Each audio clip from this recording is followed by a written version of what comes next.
दिल्लीयाव मा सावरायदों? सोर सरकाराव फैगोन बायदि? ग्रामा मोहिलारी हैं प्रमोद बोरो, जो चीफ हिमंता बिश्व शर्मा, दोनों हाथों में लड्डू रखे हुए हैं। प्रमोद बोरो के एक बहुत नज़दीकी आदमी ने ये बताया, मैंने उनसे पूछा कि हमें सुनने में आया है कि हाग्रामा मोहिलारी की तरफ हाग्रामा महिलारि सारजोंबो आरो प्रमोद बर' सारजोंबो इलेक्शन समाव ओरैबो मानसि दंफैयोमोन रायजोफोर। दा बेनिनो फाइनाल रिजाल्ट हिन्ट बायदि इंगित माखासे होदों। हिन्दी रावावनो नोंथांमोना गासिबो बुजिगोन सोरनि सापर्टआ बारासिन आरो सोरखौ देरहागोन बायदि मोनदों आरो मामाया माबायदि लाड्डु मा खालामनो नागिरदों, नैबे बाथ्राफ्रा नैबाव डाइरेक्ट इनडाइरेक्ट बेरखांजोबदों आरो नोंथांमोना सोर देरहागोन बायदि बिथांमोननि एनालाइज बायदिब्ला बेखौहाय फुल वीडियो हिंदी रावाव मोननो हागोन। थोड़ी सी अलग चीज़ जिसको आप कह सकते हैं कि इस बार चुनाव प्रचार थोड़ा बड़े स्तर पर था। जैसे जो बोडो पीपल्स फ्रंट के नेता हैं हाग्रामा मोहिलारी, वो उन्होंने अपने चुनाव प्रचार में हेलीकॉप्टर का इस्तेमाल किया, जो कि 5 ही ज़िले हैं, लेकिन फिर भी उन्होंने हेलीकॉप्टर का इस्तेमाल किया। और उसके बाद जो यूपीपीएल के नेता हैं प्रमोद बोरो, जो चीफ एग्जीक्यूटिव मेंबर यानी कि मुख्यमंत्री आप उसको वहाँ का कह सकते हैं, बोडोलैंड का मुख्य कार्यकारी सदस्य उनको कहा जाता है, CEM कहा जाता है। लेकिन अगर आप चाहें तो किसी राज्य के मुख्यमंत्री से उनकी तुलना कर सकते हैं, वही पावर्स उनके पास होती हैं। तो फिर उनके देखा देखी प्रमोद बोरो ने भी हेलीकॉप्टर का इस्तेमाल किया, तो चुनाव थोड़ा सा बड़े स्तर पर पहुंच गया, एक चुनाव प्रचार कहना चाहिए। उसके अलावा बीजेपी भी वहाँ चुनाव लड़ रही है, जो यूपीपीएल के साथ सत्ता में थी, लेकिन वो अलग चुनाव लड़ रही है, और कांग्रेस भी वहाँ पर चुनाव लड़ रही है। तो लेकिन इन दोनों ही जो राष्ट्रीय दल हैं, एक सत्ताधारी दल है दिल्ली में और असम में, और कांग्रेस मुख्य विपक्षी दल है लोकसभा में और राज्यसभा में, इन दोनों की कोई बहुत खास प्रेजेंस चुनाव प्रचार में नज़र नहीं आती है। इस बार लोगों की प्रमुख प्राथमिकता क्या रही है, जैसे विकास, बेरोजगारी या कोई नई खास मांग? देखिए, नई खास मांग तो कोई नहीं है और ना ही कोई नया प्रॉमिस किया गया है दोनों ही जो मुख्य पार्टियां हैं उनकी तरफ से, या जो राष्ट्रीय दल हैं कांग्रेस या बीजेपी। पुरानी ही बातें हैं, लेकिन ये है कि जैसे यूपीपीएल ने कहा है कि जो महिला सेल्फ हेल्प ग्रुप हैं, जो स्वयं सहायता समूह हैं, जिनके थ्रू महिलाएं सशक्त होती हैं, उनका एम्पावरमेंट होता है, उसका दायरा बढ़ाया जाएगा और वो उसमें लाखों महिलाओं को उसका फ़ायदा होगा।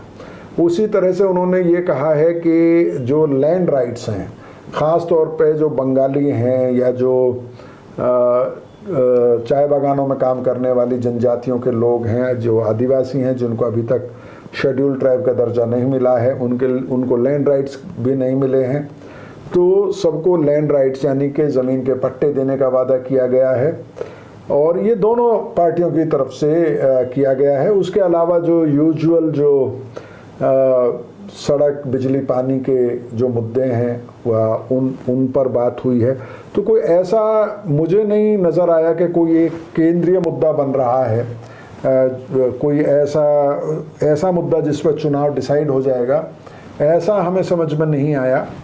मोटे तौर पे मिला जुला मुझे लगा कि मिले जुले मुद्दे हैं। जैसे अगर आप चाय बागानों में जाएंगे तो उनके लिए लैंड राइट और उनकी जो पहचान है, उनको जो सर्टिफिकेट मिलते हैं, न सिर्फ ये कि उन्हें शेड्यूल ट्राइब का सर्टिफिकेट नहीं मिलता है, बल्कि उन्हें टी ट्राइब लिखा जाता है। उन्हें जब कास्ट सर्टिफिकेट मिलता है, उनको वहाँ OBC में रखा गया है, तो उसमें उरांव, मुंडा, खड़िया ये नहीं लिखा जाता है, हो ट्राइब का नहीं लिखा जाता है, बल्कि उसमें टी ट्राइब लिखा जाता है।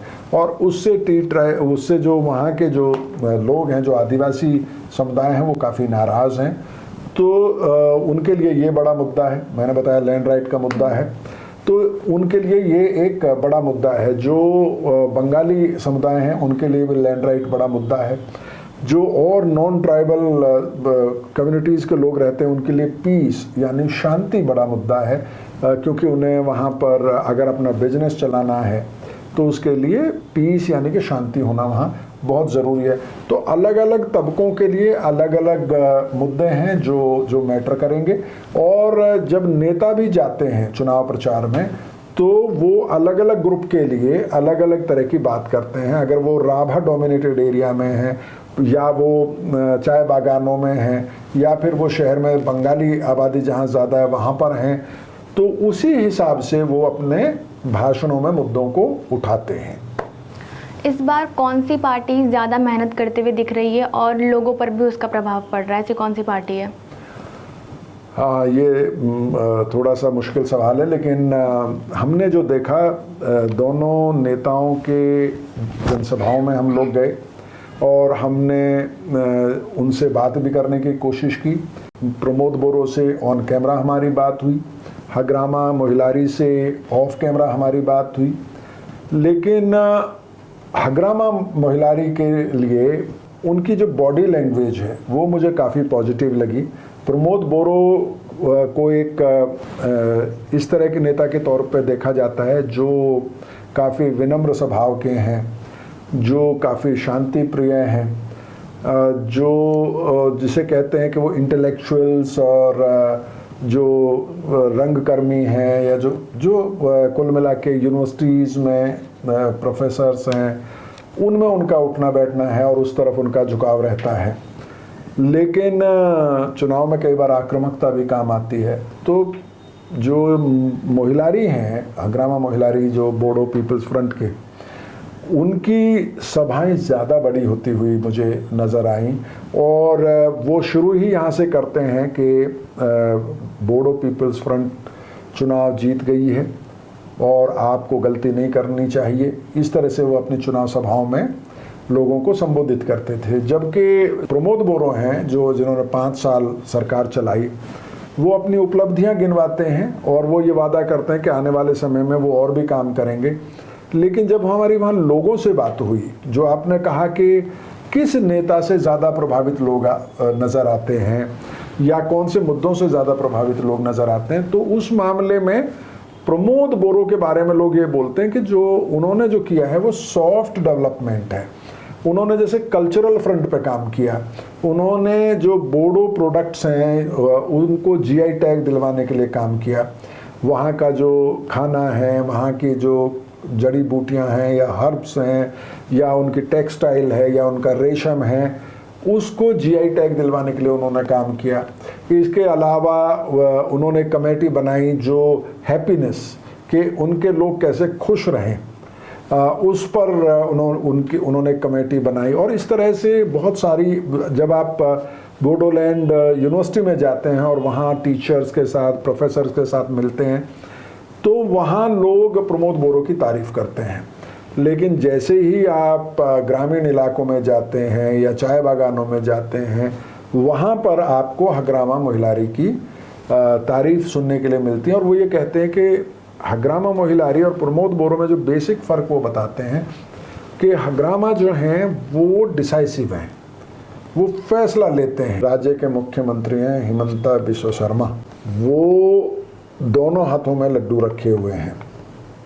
वो हग्रामा को भी अंदर खाने थपकी दे रहे हैं और प्रमोद बोरो के साथ तो उन्होंने 5 साल सरकार चलाई ही थी बोडोलैंड में। तो वो दोनों को बैलेंस करके रखना चाह रहे हैं।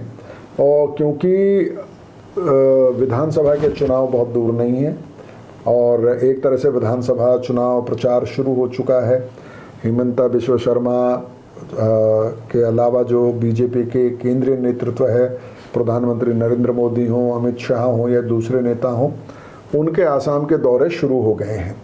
और उधर कांग्रेस भी काफ़ी एक्टिव है और इसलिए ये बहुत ज़रूरी है बीजेपी के लिए कि जो पूरा बोडोलैंड का इलाका है, 5 ज़िले हैं, 20 विधानसभा सीटें हैं, तो ये बहुत ज़रूरी है उनके लिए कि कोई भी पार्टी वहाँ सत्ता में आए उसमें बीजेपी की भागीदारी होनी चाहिए। उनकी ये कोशिश होगी। और इसीलिए मुझे प्रमोद बोरो के एक बहुत नज़दीकी आदमी ने ये बताया, मैंने उनसे पूछा कि हमें सुनने में आया है कि हग्रामा मोहिलारी की तरफ उनका ज़्यादा झुकाव है, वो उनको सपोर्ट कर रहे हैं अंदर खाने।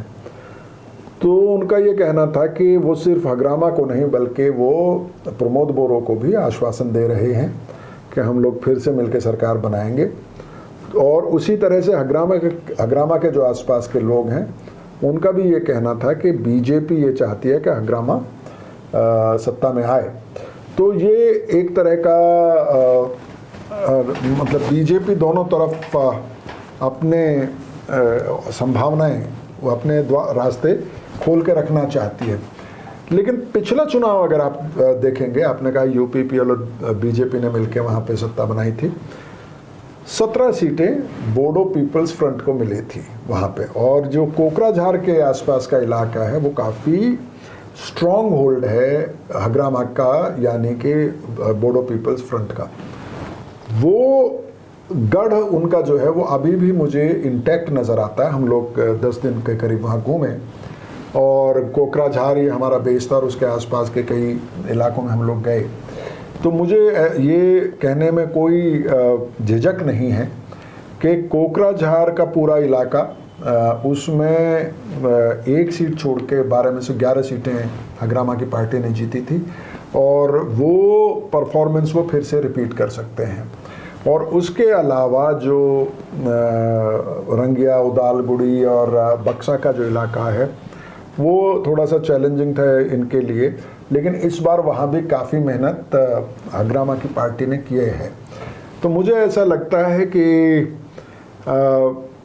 एक एडवांटेज है बोडो पीपल्स फ्रंट के साथ, लेकिन इस बात से इनकार नहीं किया जा सकता है कि अगर एक पार्टी को सत्ता मिलती भी है उस सूरत में भी हो सकता है कि बीजेपी का अगर एक भी आता है, 2 भी आते हैं, 4 आते हैं, तो बीजेपी सत्ताधारी जो जिसको भी मेजॉरिटी मिलेगी उसके साथ मिलेगी और जो जीतेगा दल वो भी चाहेगा कि बीजेपी उनके साथ रहे, क्योंकि सेंटर में बीजेपी की सरकार है, स्टेट में भी फिलहाल बीजेपी की सरकार है, तो उनके साथ रहने में उनको फ़ायदा है। क्योंकि जो बोडो टेरिटोरियल काउंसिल है उसको बजट की ज़रूरत है अगर उन्हें अपने इलाके में काम करना है, और वो सेंटर और सेंटर से बजट आता है, स्टेट के रास्ते होके आता है। तो इसलिए वो चाहेंगे कि जो भी सेंटर में सरकार है वो हमेशा ये चाहते हैं कि वहाँ फ्रेंडली सरकार हो।